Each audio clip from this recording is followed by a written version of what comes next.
Don't worry, that's not the worst of it. I've had to call the cops a number of times. You wouldn't believe the racket some nights. I sort of feel safer this way, you know? If we maintain good relations with them, they'll keep an eye out on the place. Know they're onto a good thing with us as neighbours. Yeah.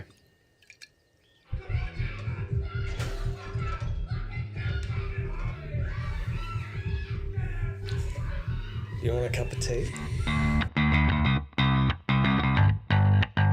We now turn to a film that, of all the films in this week's bundle, contains a depiction of suburbia that we hope is a little closer to what most Australians experience.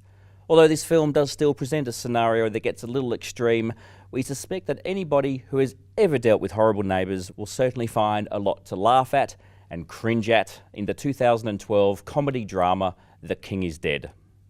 The King is Dead is the 14th feature film by the Dutch-born Australian director Rolf de Heer, who's best known for his diverse filmography that includes Bad Boy Bubby, The Tracker, 10 Canoes and Charlie's Country.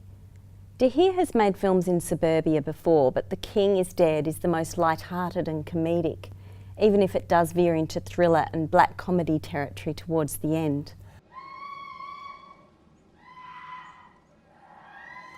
That's it.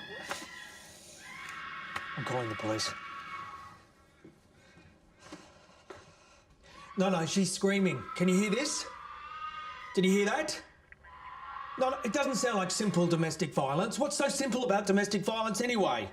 The film stars Dan Wiley and Bojana Novakovic as Max and Therese, a likeable middle-class couple who move into a new house ready to start a new chapter of their lives. They befriend the couple living on one side of the fence and even enjoy having their young daughter over to play. However, they soon discover that the neighbours on the other side are not going to be so easy to get along with.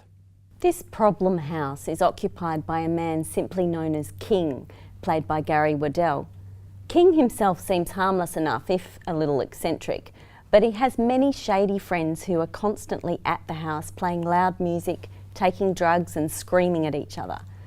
The King is Dead does go into darker territory towards the end and moves from being a comedy of manners into a black comedy. But despite this tonal shift, the laughs are constant, making this a very enjoyable film from one of Australia's most interesting and unpredictable filmmakers. I adore Rolf de Heer's films. Nearly every single one of his films I would classify as, you know, a personal favourite. Yeah, and Gary Waddell is great in the role of King. You know, this drug addict who's living next door, and he's kind of harmless, and yet he's just so frustrating because it doesn't seem like they can reason with him or have any effect on his behaviour. And of course, Gary Waddell made his big screen debut in Pure Shit, Bert Dealing's film in the 70s as a drug addict. So there's kind of that sort of echo here in that character.